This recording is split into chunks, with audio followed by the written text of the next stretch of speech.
Hello there, YouTube. I am the Omega One, and this is episode 6 of WWE's SmackDown vs. Raw 2007 GM mode.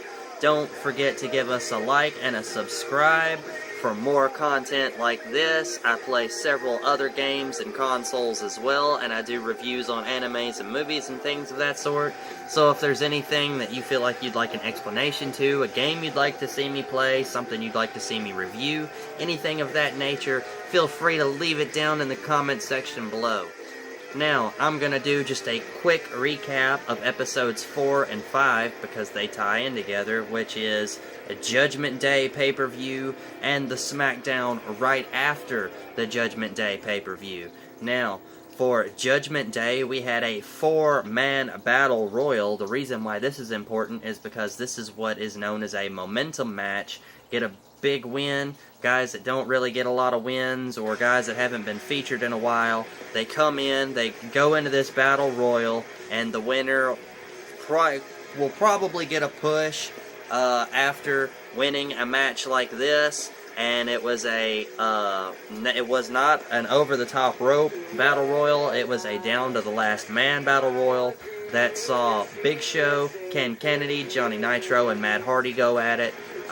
Ken Kennedy was eliminated first, then Big Show second, and then it just came down to both face staple members, Matt Hardy and Johnny Nitro, who wrestled a hell of a match. It was clean all the way around, but Johnny Nitro just edged out the victory. They shook, and Johnny Nitro was asked in an interview right after the match which title he would like to fight for if given the chance, and he said he would like nothing more than to fight for the Tag Team Championships with his staple member, Matt Hardy. And so, next week, the following Friday night on SmackDown, they'll be featured in a #1 contenders match to go on to see if they get to fight the champions. Then we have a I can't remember if I've run the promo yet or not, I don't think I have, but a pretty much at this point completely heel tag team staple of Gregory Helms and Shelton Benjamin. Chavo Guerrero, he's still technically a heel, I have to turn him face as well, but at this point he is the face superstar. If you go back and watch from the very first episode all the way up until now, Chavo Guerrero has scratched, fought, and clawed his way to get into the Power 15 to earn a Cruiserweight Championship match. He finally gets his hands on the Cruiserweight Championship after all of the screwiness between Gregory Helms and Shelton Benjamin that have been going on since he got that Cruiserweight Championship opportunity. And they just heel him out. They cheat him out of the ladder match, and Gregory Helms becomes the new Cruiserweight Champion. Then we go on to match 3, which is for the Tag Team Championships, featuring Cain and the Great Khali and our Tag Team Champions, Gregory Helms and Shelton Benjamin, looking to retain in the steel cage, and they do. Great Khali climbs out of the cage first. Cain is left to fend for himself against Gregory Helms and Shelton Benjamin. Then Gregory Helms climbs out, and then Cain and Shelton Benjamin have one hell of a showing between them. It's in episode 4. If you want to go back and watch the match, I highly recommend it. It was a great match. But Gregory Helms and Shelton Benjamin pull out the win, and thus Cain and the Great Khali lose their Tag Team Championship opportunities once again. And if you've been keeping up with all of the episodes thus far, they have been on quite the road trying to obtain those Tag Team Championships. Then we have the United States Championship match, in which JBL retains against Carlito. JBL's been on fire. He's won the majority of the matches since he's been on SmackDown. He is the SmackDown champion. He's a face. However, he is starting to get a little big-headed, as JBL has a way of doing. He's won too many matches. His momentum is through the roof right now. We're starting to see a little bit of dirty tactics. Now, this match was a hardcore match, but JBL brought a level of brutality to this hardcore match that has not been seen from him since he won the United States Championship the first time.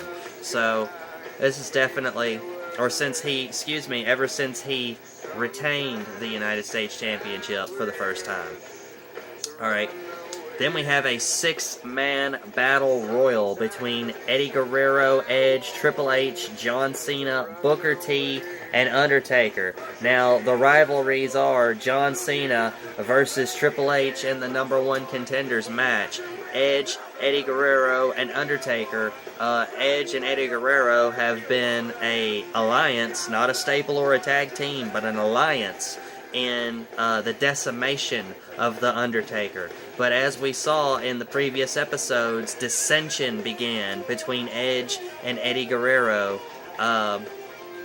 in that Edge was starting to win matches. He wanted a World Heavyweight Championship match, and he decided to go on his own in order to pursue that for 2 weeks before he lost in a triple threat, leaving Eddie Guerrero to fend for himself against The Undertaker. So when Edge finally does come back to the Alliance and fights Undertaker, Eddie Guerrero leaves Edge high and dry, and Undertaker beats Edge. Then Edge comes back right before the pay-per-view with a triple threat win over both Eddie and Undertaker, only to come to this battle royal. Triple H has been dominant. He has only lost 2 or 3, I think, matches since SmackDown began.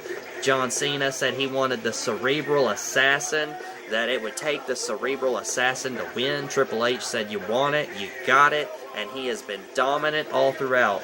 Booker T, the mid-carder, I was not expecting him to pull out a whole lot, but he actually lasted longer than John Cena did, and then he was eliminated, and I believe he might have even lasted a little bit longer than Eddie Guerrero did. I think it was John Cena, then Eddie Guerrero, Edge eliminating Eddie Guerrero, then Edge eliminated Undertaker, right after Triple H eliminates Booker T, and then Triple H eliminates Edge for the victory, putting him as the #1 contender. Now, the stipulation behind this match is if Randy Orton loses, he does not get anywhere near a title shot. He has to go all the way back to the end of the line because the animal was on fire. However, Randy Orton pulls out the win in the last man standing match, guaranteeing his World Heavyweight Championship match the following Friday night on SmackDown. Then we go to the following Friday night on SmackDown. We have the blow-off match between Cena and Triple H. Triple H already guaranteed the #1 contender spot, depending on who wins between. All he's waiting to see is if it will be Orton or if it will be Batista. John Cena comes out and finally gets one over on Triple H. Triple H gets too cocky, he slips up, and John Cena hits the attitude adjustment out of nowhere and picks up the victory. Johnny Nitro and Matt Hardy win their #1 contenders match to earn the right to fight the tag team champions. So Johnny Nitro versus Matt Hardy, Johnny Nitro and Matt Hardy versus Gregory Helms and Shelton Benjamin will be happening this upcoming Friday night SmackDown. Then Chavo Guerrero getting his rematch against Gregory Helms for the Cruiserweight Championship, wanting a fair, clean match. Gregory Helms and Shelton Benjamin say, no dice, no way, we're doing things our way, especially considering I am the only dual crown champion on either brand, says Gregory Helms. So we're doing things my way. I'm the most must-see superstar on the brand right now. And they lie, they cheat, they steal, and Chavo Guerrero comes up empty-handed in the Cruiserweight Championship match. But I have a feeling that Chavo Guerrero isn't quite done yet. He may take a couple-week hiatus and then pick up maybe a victory or two, but he will be back This between Gregory Helms and Chavo Guerrero is not over. They have not seen the last of Chavo Guerrero. Then, the much-promised United States Championship match between JBL and Booker T went underway, and it was a hell of a showing. But JBL had more in the tank than Booker T, and JBL showing even more heel qualities in this match, even more ego in this match than he did in his previous ones. And we're starting to see a shift in the character of JBL just a little bit. Then Undertaker pulls out the win in a triple threat for the blow-off match between Edge, Eddie Guerrero, and himself. And he declares that next week he will be fighting for a championship. Whether it's the United States Championship or whether it is the World Heavyweight Championship. He will be fighting for a title next week. And we're going to have to wait and see which championship it's going to be when we check our Power 15. JBL, he's been on a roll. He's been winning. It could very well be JBL, or it very well could be our still World Heavyweight Champion, Batista. They fought inside the steel cage, but no matter what Randy Orton did, it just was not enough. He is not, and still is not, the World Heavyweight Champion.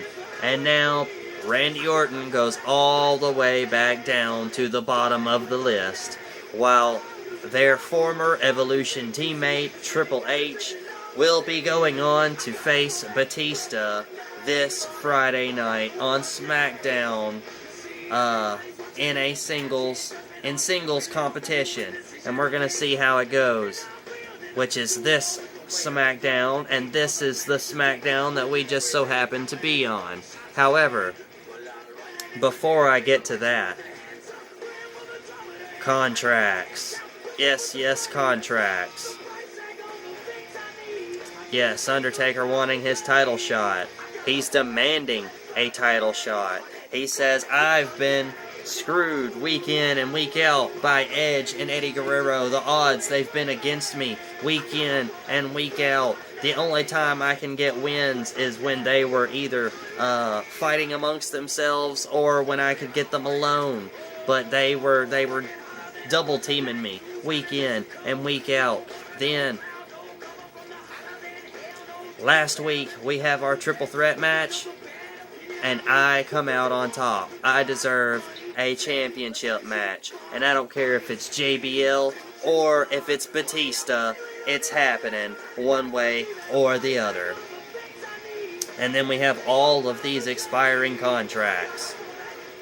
So, this episode, ladies and gentlemen, will mainly be focusing on storyline building, which if you've been watching from episode 1, there are quite a few superstars on our roster that already have quite the stories behind them going into this Great American Bash, which is the next pay-per-view, as it is. But we're going to build these stories even further, and I'm going to do what I like to call a little bit of shrewd business.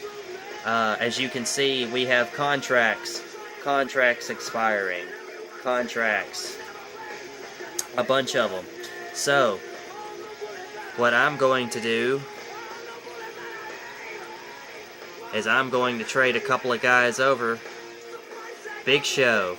He hasn't really been prominently featured, and when he is featured, majority of the time, he's been taking losses.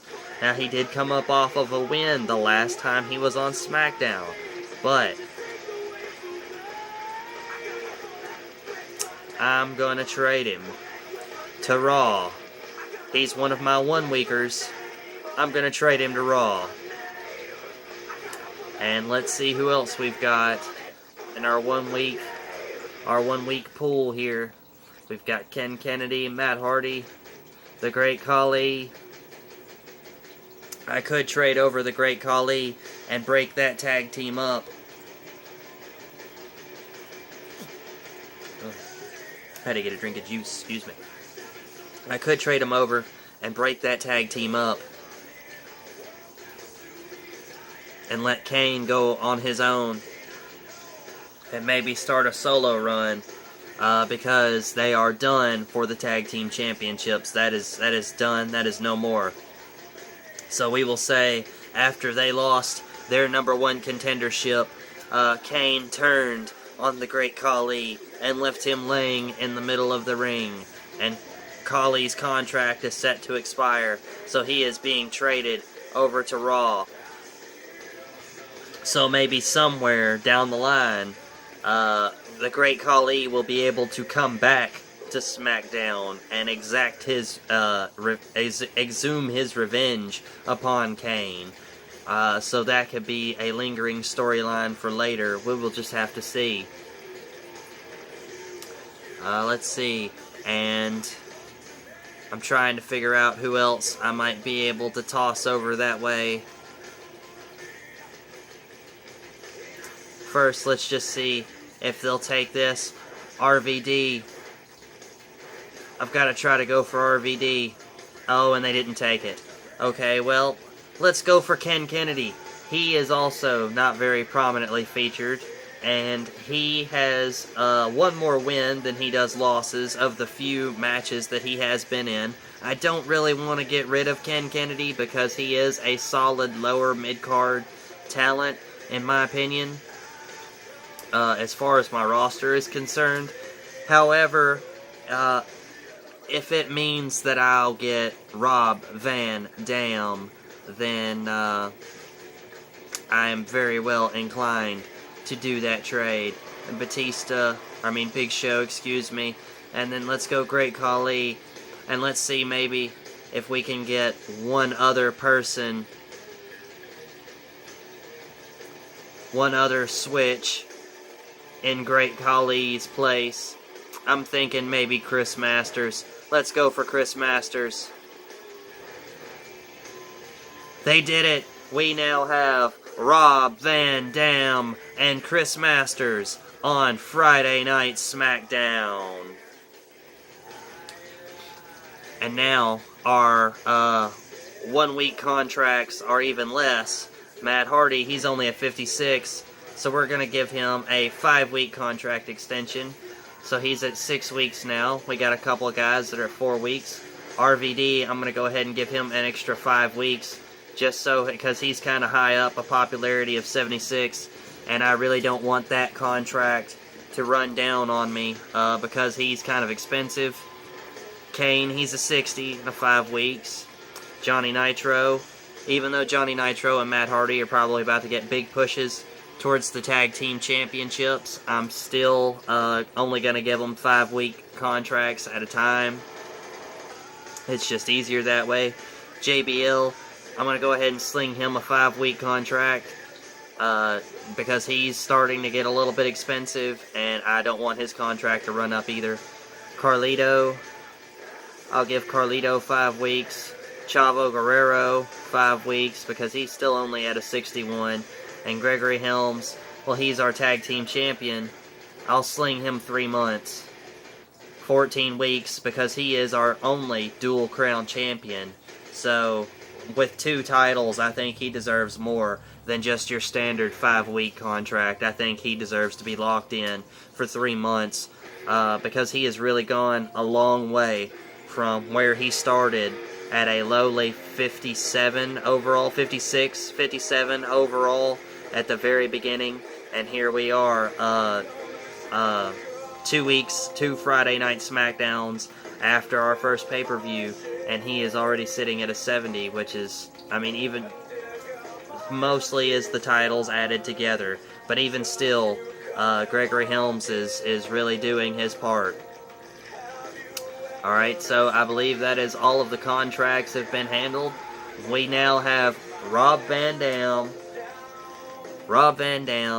and Chris Masters. How awesome is that? Alright, so Gregory Helms looks like he's hurting. He looks like he's hurt pretty bad. And then Shelton Benjamin, he doesn't look to be in the best shape either. Randy Orton, he's not doing so hot. Batista.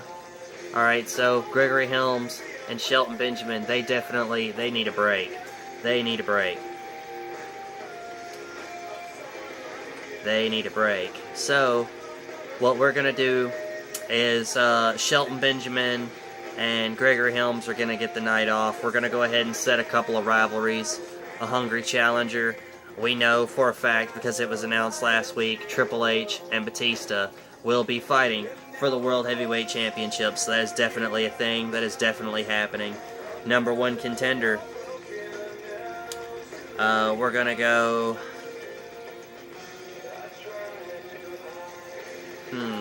I might hold off another week on a number one contender rivalry.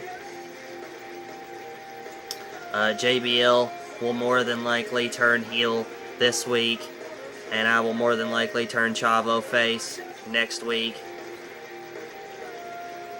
or turn Gregory Helms heel next week. I think that's more than likely what I'm going to do, is turn Gregory Helms heel next week and turn JBL heel this week, and then have a Chavo face turn later on in the coming weeks. But we're definitely setting that. And we're also going to set John Cena versus Randy Orton, and that's going to go until the Great American Bash. And pretty much what's going to happen is Cena is going to come out and he's going to say that he got the win last week. He may not have gotten the win over the pay-per-view or the majority of the wins, but he got the last win, and he should be the one in the number one contender spot and not Triple H. But he had to win the pay-per-view in order to be the number one contender, so Randy Orton comes out. Get me a sip of juice.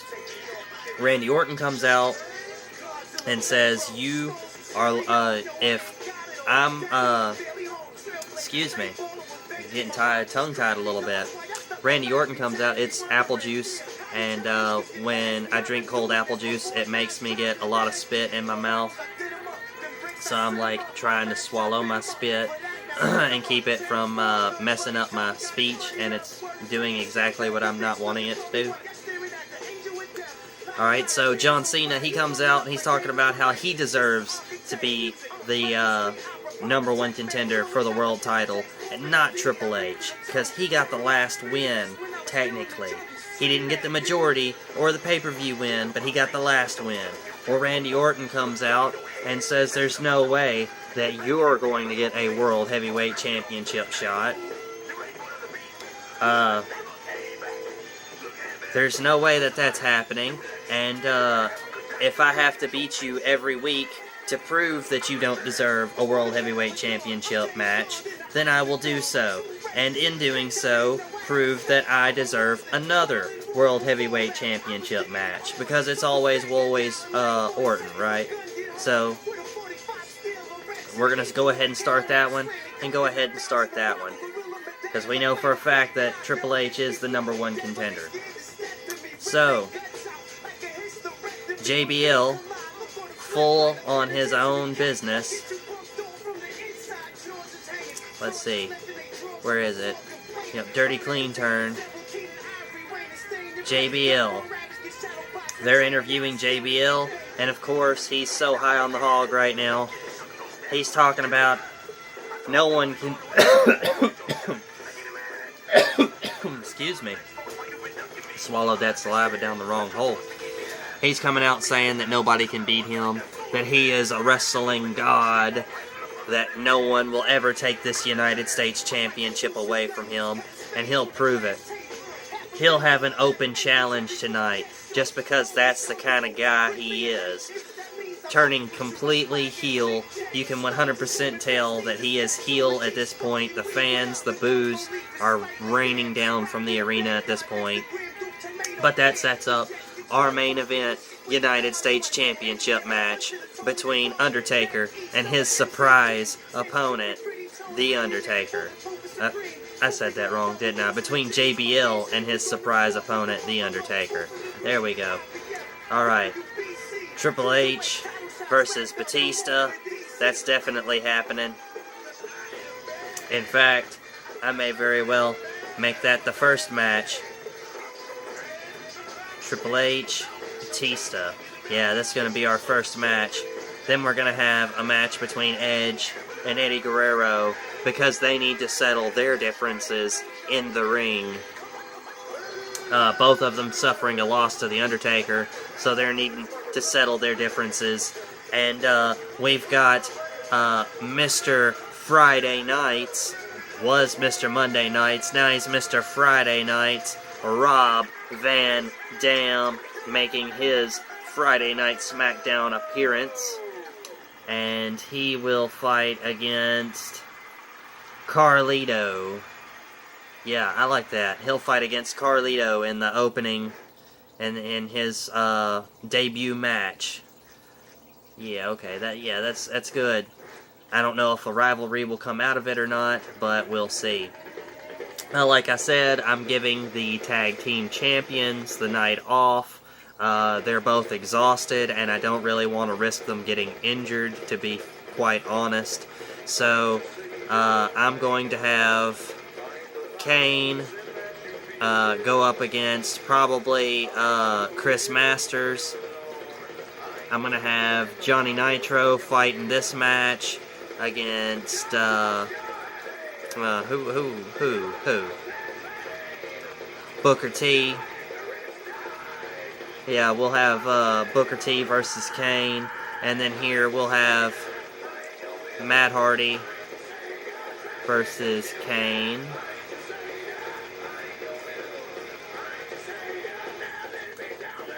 And then we'll put Chavo in a heat match over here. And, oh, let's see, Chris Masters. Yeah, okay, that works out. Actually, I want Matt Hardy over here. Boom, just like that. There won't be any shenanigans, though. And Chris Masters will be here.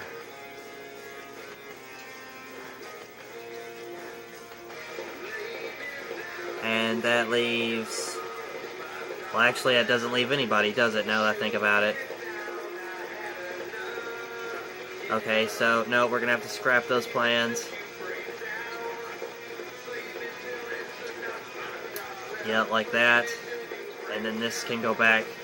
Actually, I'll let that... No, it's gotta be Matt Hardy, because Matt Hardy needs the win. Actually, I will keep it with Chris Masters. And then Matt Hardy will be over here. No. It's gotta be Matt Hardy. It's gotta be Matt Hardy. And yeah, just like that. Okay, yep, just like that. And we are ready for Friday Night SmackDown. And, let's see. Let me check our time right fast.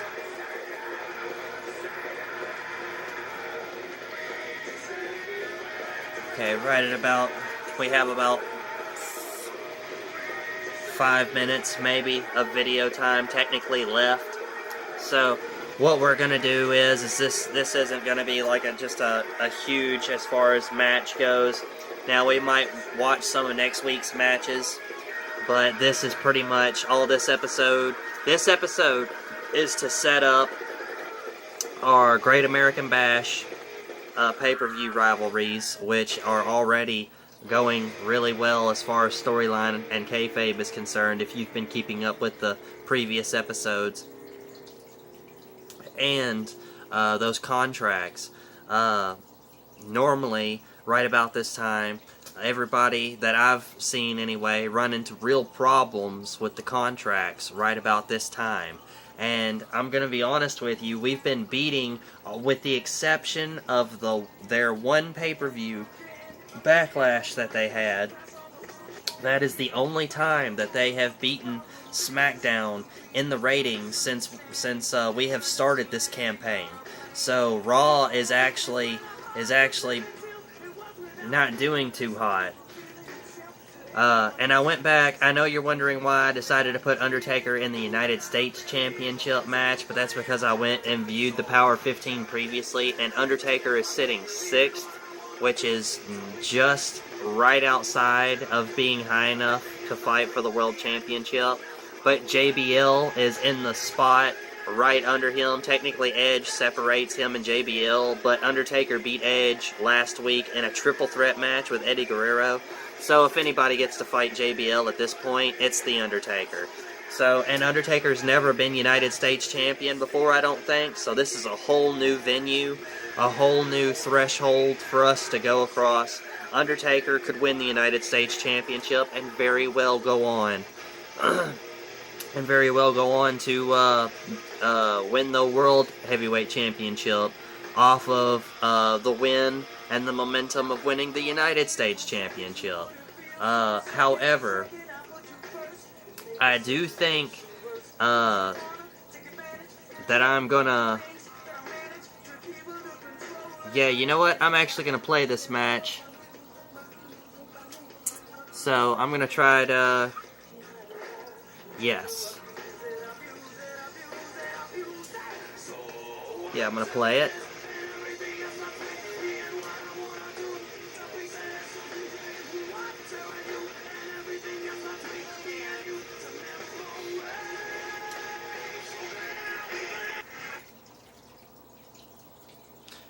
Alright, so I had to skip the entrances because I'm down to the last couple of minutes here. Now, JBL has been saying that he is a wrestling god, that he can take anyone. He even issued this open challenge earlier in the night, saying anybody that wanted some could come get some in his heel turn. But now that he sees that it's The Undertaker, is he really, really, really wanting it? Is he really wanting it? I don't know if he does. I think, oh, what's JBL doing? What is he doing? What is JBL doing? It looks like he's trying to go over there and get the title, but he won't. He can't.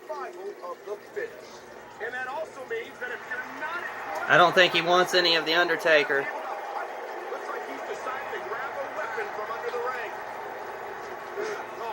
Oh, and JBL goes for the DQ. He decides he does not want any of The Undertaker. He goes to try to take the title, but they pull it from him at the table to make sure that he doesn't go for the DQ. He says, screw it, goes under the ring, pulls out a barbed wire 2x4, and hits Undertaker clean over the head with it. Viciously beats him, takes his United States Championship, and walks out. Still the champion. This is definitely not the last he has seen of The Undertaker. Now, we'll leave it off right here, ladies and gentlemen. Please don't forget to like and subscribe. And, goodbye and good night. Bang!